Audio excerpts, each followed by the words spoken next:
Hey there guys, so this is going to be my review or showing off of the Wild Unknown Tarot. The cloth beneath it is if you remember, is the cloth I found a few weeks ago in Tesco, and it's actually like this hummingbird's the same as my other tarot cloth, but it's dark, so sort of like this reversed colour, and I thought that would go really well with this. Funnily enough, the box is absolutely gorgeous. And I was like, oh no, I may have to wrap the whole box in it. Okay, there are a couple of things that I was a little bit knocked off about getting the tarot set. And one of them is not really their fault. The other one is a little bit cheeky of them.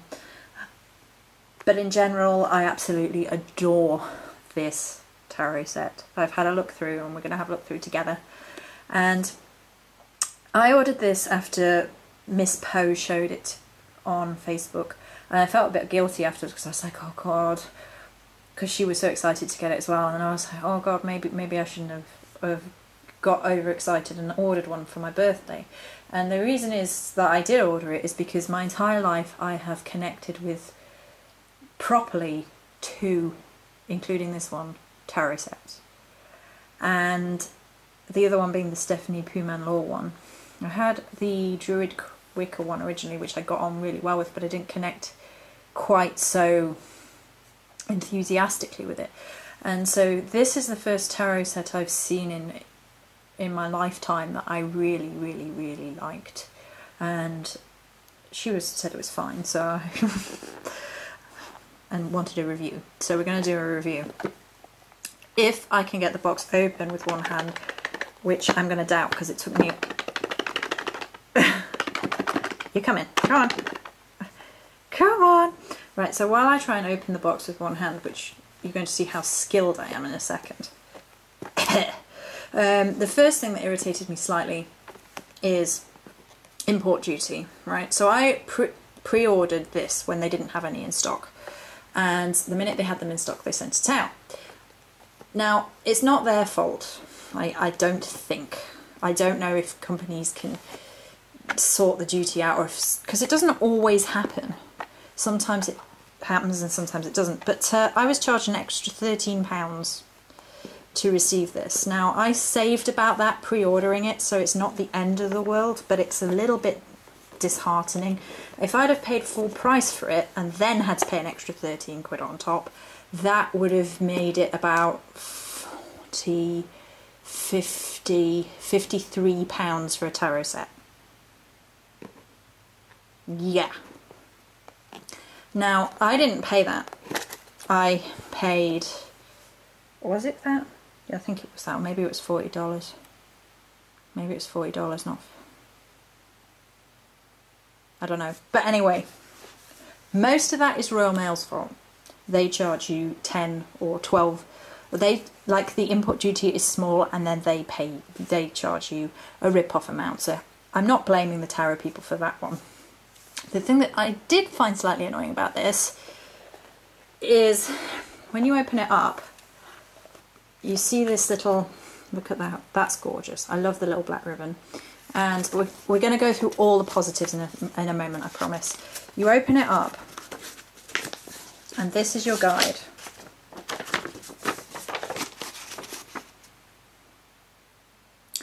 It tells you what each of them, the wands, the cups, the pentacles and the swords mean, and has a very brief meaning for each. Like literally two words for each. So the Ace of Wands, inspiration, new beginnings. Love, beginnings.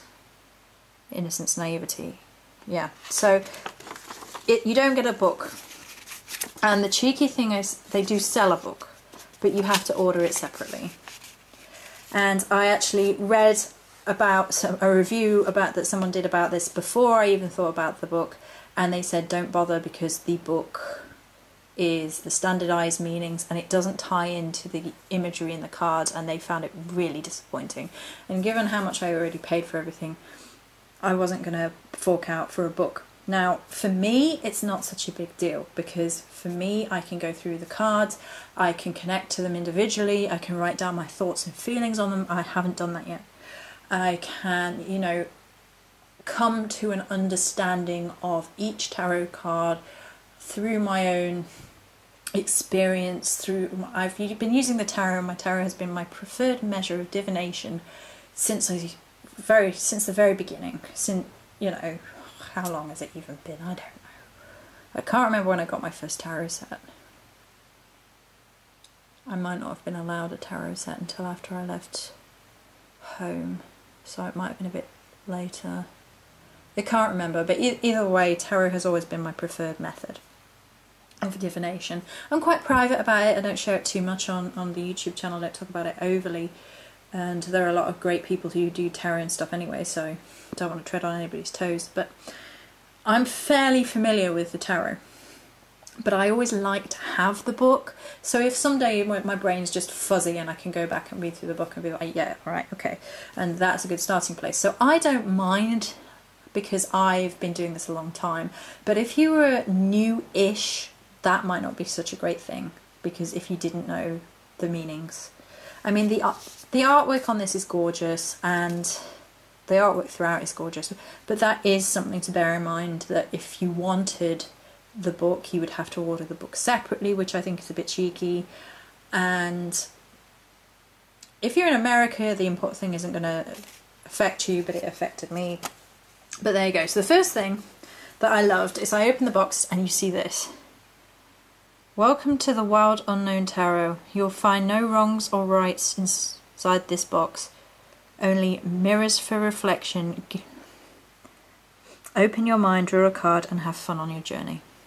Sorry, I was trying to read through the camera and then just moved the camera a bit. So I loved this.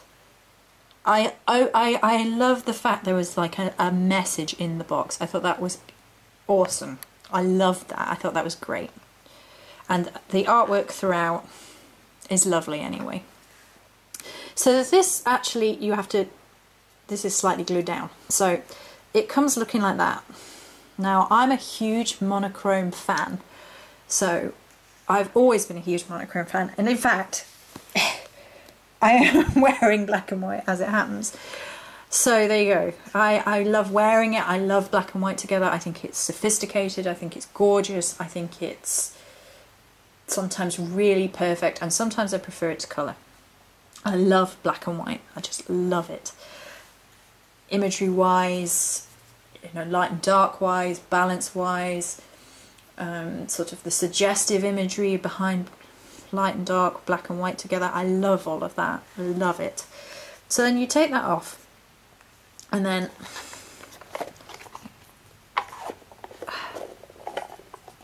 is that all of them?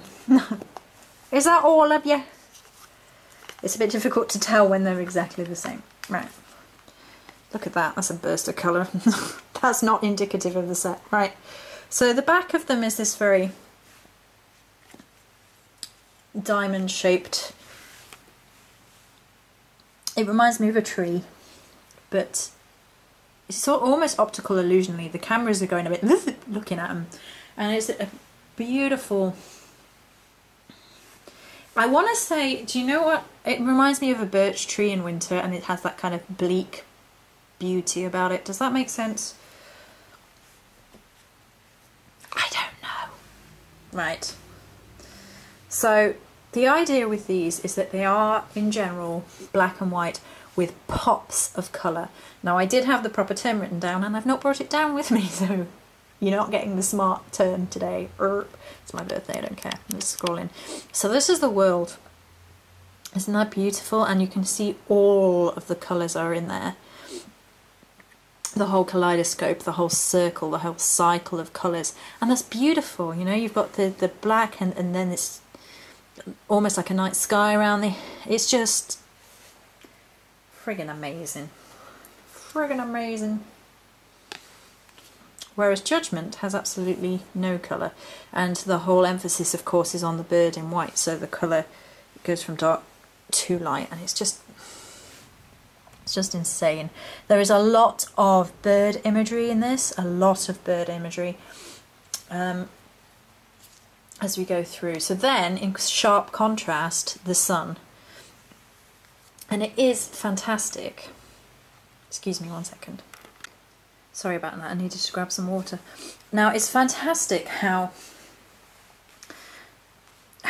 different these two cards are, and when you look at the imagery isn't that different. You have all those very sharp straight lines and birds, so you know you've got birds here and all the very sharp straight lines here, but that colour, that pop of colour completely shifts it, and it's like an explosion in that card, and you can almost feel the explosion of sun energy coming from that card. Whereas this one is very much about the sort of draw upwards, you know, on high judging down here. It is perfect. And that is the perfect example, basically, of how the colour in this deck can completely twist a card. Because this looks like explosion and energy and whereas this one's more serene and very on high. So it's insane. I don't know if I'll show you all the cards. I might do. We might just have a long going through all of them. Why not? The moon. This is quite gothic-y. So there is a gothic horror edge in this, if I think about it. And there are no humans in this deck as well. I'm going to mention that. There are no people in this deck. And then the star. Look how different it makes the three. So this is pure colour. This is very nighttime, with the moon being the only colour focus. And then the star is sort of a merging of different colours, that sort of mystical union between colours merging into the stars. It's fantastic. It's just amazing. Amazing job for most of these. The tower is great. Again, the use of colour and fire and tearing apart. That primal energy is just so present in this card, but it's such little detail. It's a huge, high impact message with such a small amount of detail, and that's fantastic about this deck. There's that little bit of movement, that little bit of imagery, that very slight hint of something which helps tap into the psyche and the subconscious. It's just, they're great. I really do love these cards. His feet are on fire. I'm not sure about Temperance. Temperance crying into a flame. Heron. I'm not sure about that one. I think I prefer my Puman Law Temperance. I prefer my Puman Law Death as well, although the stark reality of this card is very, very stark. It's just with the Puman Law deck, which I shall still be using, she has the Phoenix aspect of death. And, you know, that is something I've never seen, whereas death you've seen in a lot of tarot decks. It's just very stereotypical death imagery, you know. That's a little bit more, perhaps, keying into the Morrigan side of things as far as I'm concerned. A strong Morrigan crow imagery in with that. Now this one I love. The Hanged Man is a bat. I told you there was something gothic-y horror in it, because if that doesn't scream original style, gothic style Dracula, I don't know what does. Right, I love this next one for a multitude of reasons.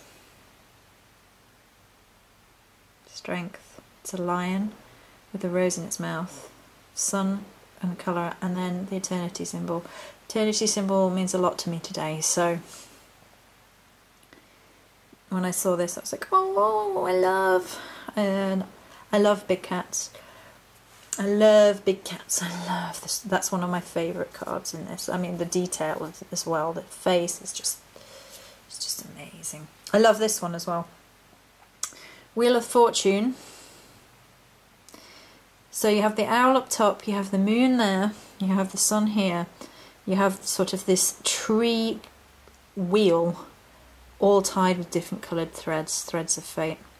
I love the imagery in this card. I love the use of colour in this card. I love the movement in this card with the threads versus the very strong branches. I love the balance of night and day in this card. I can't say enough about some of these. Some of these cards are so perfect. I wouldn't change them. Other ones, not so much. I mean, you know, the Hermit was supposed to be one of my cards because of when my birthday is. I don't know. I understand the imagery. I think the imagery is fun, but is it? I don't know. There is a sense of humour in some of these as well, which is nice, which is interesting. Justice, black cat, white cat, reversed with the sword, with the reversal there. Interesting with cats with justice, maybe a little bit Egyptian-y maybe. Okay, now this next card. Oh, this next card. I love this next card. The Chariot, wild horse, pentacle around the neck, moon on the brow, sun in the background. The only little bits of colour are to frame. And the framing, of course, means that the card feels still, but the horse feels like it's moving. Optical illusions, beautiful art, incredible. I love that card. I love it. The Lovers, not sure about this one either. I would have done swans if it had been me. I'm not sure why geese were picked. You know, it's not a bad card. Hierophant I love because, oh look! I love the imagery, I love keys, I love Gothic-y ancient keys. We know that ravens are my thing. And then the gorgeous use of the lightning bolt of information running through, you know, that spark of illumination, that crack of lightning. The call of the raven, who's clearly calling, and he's perched on a key, the key of, you know, information. Fantastic. And the straight lines of the background just give that image that extra pop, and the sort of curving of the lightning versus the straightness. Oh, I just, you know, I get all artsy fartsy on it. I do, I love it. The Emperor, the Empress, sort of the reverse of each other. Sun, moon, more colour, and then the night, and then less colour, and then the colour is here. Very stark in opposition. It's nice how that it's sort of definite, has that masculine and feminine, just through the use of colour, because masculine and feminine shouldn't really apply just to trees in the imagery, but the colour brings that through, which is nice. I love the High Priestess, I love big cats, so love the tiger, and I love the sort of coloured orb, mystical, beautiful colours in that, and you know, versus the darkness here, versus the lightness here, coming forth into knowledge. Love it. Love it. Love the Magician. Again, infinity symbol. It's a leopard, I believe, with the spots that way, rather than a cheetah. I believe it's leopard. And then all the magical tools in black and white, very, very stark. Then the sort of that moving through the body of the big cat, so the white and black moves through, which is a perfect choice, because you have the black and the white with the tools of the magician, and that works its way through the body of the animal, showing that the magic is within. It's just amazing. And then the colour in the background is actually what colour the animal probably would have been, which is, you know, astounding. And then the Fool is a duckling. So, there you go. Right, now, okay. What's the next one? Yeah, right. So the next one's the Pentacles. Now, I'm going to mention a few things about this. The Pentacles, as far as I'm concerned, often get the worst imagery in a lot of tarot decks. The thing I loved about the Stephanie Puman Lord deck is that there are a lot of dragons, chameleons, and fantastic imagery for Pentacles. I loved them. And I actually think that the Pentacles is probably my favourite, which almost never happens in this set. I'm a little bit disappointed because generally I'm a wands girl, and wands being fire in the way that I interpret the cards. And I'd kind of hoped that they might be foxes, because I don't know why. But this definitely Puma and Law deck has foxes for one, so maybe that's just that side of it and this is the other side of it. Like that's my Kitsune side of things and this is my Morrigan side of things. Right, so no, in fact Father of Pentacles, that's the other thing. It's father, mother, daughter and son rather than King, Queen, Knight and Page. So it's nice, there's a nice family unit kind of going on. And as you can see, it's deer. I mean, the colour in the antlers, oh my god, I love it. I love it. Like the strength coming from that card is beautiful. And then the mother with a baby. And her very light, so it's drawing attention to her, although the baby is there. That's gorgeous. The son. Budding. And the daughter with the rainbow. Isn't that lovely? And the femininity in that one versus the masculinity in the other one. Right, the next card completely and utterly threw me and it took me a minute. Right, this is the Ten of Pentacles. And I was like, 1, 2, 3, 4, 5, 6, 7, 8, 9. But there's supposed to be 10. Right, so...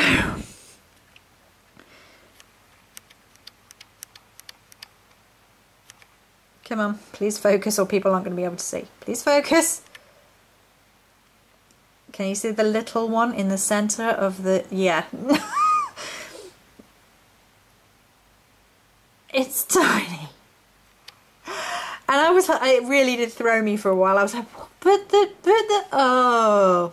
I love the colour in this one as well. Very Native American. That's nice. I like the spiderweb. Spiderweb's often used in the Eight of Pentacles. Or the Three of Pentacles, in fact, sometimes. These are a little bit more simplistic. Some of them are... I mean, that is beautiful, whereas the one underneath is a bit boring. In my personal opinion. That is insane. The beauty of that is insane. The use of colour in that one is beautiful, as is that. Because that is 5, isn't it? Which is... 5 are often quite sorrowful cards, so that's, you know, damaged, wilting, sadness. It conveys that perfectly. Not sure about that one. That's beautiful. That's Native American-y again, if you ask me. That's beautiful. Infinity symbols back. Absolutely insane. Butterflies everywhere. That's gorgeous. As is that. That is beautiful. That is gorgeous. I don't know if I can keep going on without sounding completely and utterly silly. Right, so that's Pentacles. Let's move that over there. Right, so now we're on to Swords. Swords is owls. So, Father. Father is gorgeous. I love the coloured sword, which he's actually hanging on to. I had to check because the camera's not picking up very well. He is hanging on to it. I love the face on, the staring through, that authority, and then the sword. I love it. Hedwig. With the sword facing down, I love that as well. That's cool. Sort of being the reverse of the father. The son, movement, very definite movement. The sword being held in that movement, the sort of coming together of the two lines to convey that movement as well, to make it, those two lines going up in that point makes him looking and going that way. That's insane. And my favourite barn owl, daughter, with all the little colours around the outside. I love it. I love it. Right, so that's about as depressing as it gets, right? Because that's one of the most depressing cards in the whole thing. Yeah, that's not very nice either. The only thing about this is if you turn it that way, it kind of looks hilarious. I'm gonna get you. I'm gonna get you. That's insane. That's an insanely beautiful card. The chrysalis, the ability to grow and being trapped by sort of your own inability to emerge from the cocoon. I love that imagery. That's fab. There is a fox. There is one.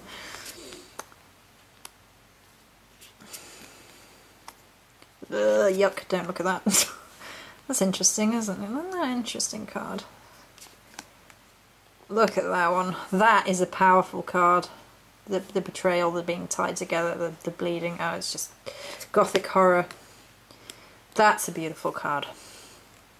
Simple but beautiful, with the sort of the blackout and then the colour coming around the back. That's just amazing. And then the ace. Again, the infinity symbol. A bit more snake-like in that one, which is odd because it's not snake set. So, okie dokie. So, what are we on now? Ah, okay, cups. So cups is swans. That might be why the lovers aren't. Still, I don't think they should have been the geese. I don't understand the geese thing. I don't think of them as being very romantic birds. So the father of the cup is a black swan. Strong, regal. The only colour is in his beak. Mother. A lot more colour. The sort of the movement of the wing is quite feminine. She's got quite a curved belly here, so maybe she's supposed to be pregnant. And then the colour around is quite beautiful. Again, the coloured beak. The Son of Cups. Colour coming from the cup only there. That's quite nice. And the daughter, again, the colour in the reflection of that. That's beautiful. Beautiful. Rainbow in the reflection of the water. That's gorgeous. Okay, I'm not sure about that one. It's alright. It's interesting idea of everything being connected. Quite like that idea. It's alright as well. That's fantastic imagery. Broken cups. I like that. In the shadow of the long shadow of the mountain. I like that imagery. That's nice. 8's a little bit. I guess I can see how it would be a path, but then it's interesting. It's not my favourite. That's lovely. That's gorgeous. Look at that. Look at the colours of the roots. Oh, that is beautiful. Absolutely beautiful. It's a sled horsey. Let's move on. I don't like sled horses. And then rat on a cup. Rat on the cups. Not sure about the imagery of rat on a cup. That is probably one of my favourites in the deck. Look at that. That's Morrigan-esque. It's probably one of my favourite of the minor arcana anyway. That's lovely. The 2 roses folding over either side of the cups. I enjoy that imagery. That's nice. And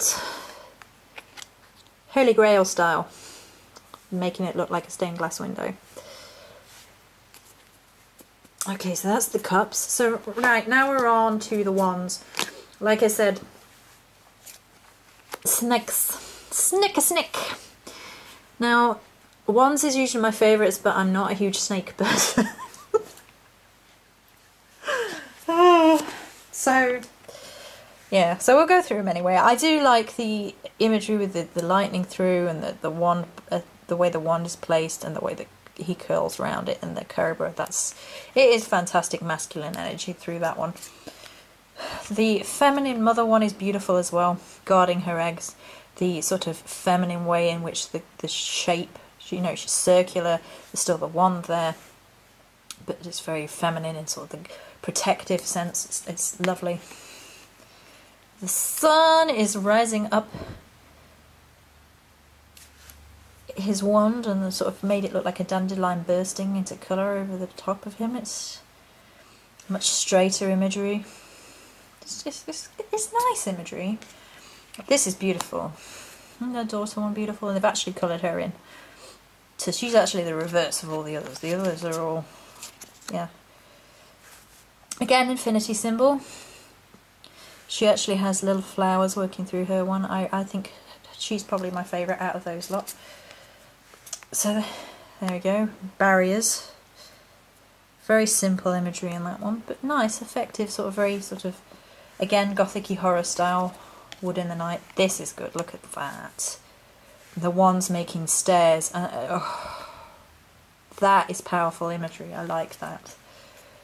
I like this one. The colour sort of breaking into the wands. It's nice illumination. I like that one too. So despite me saying this about the snakes, I really do quite like this so far. And look at that. That's nice too. That's a beautiful use of colour. More butterflies. That's a bit plain, that one. That's interesting. Looks a bit like the rune. I've forgotten which rune it is. One of the runes we haven't done yet.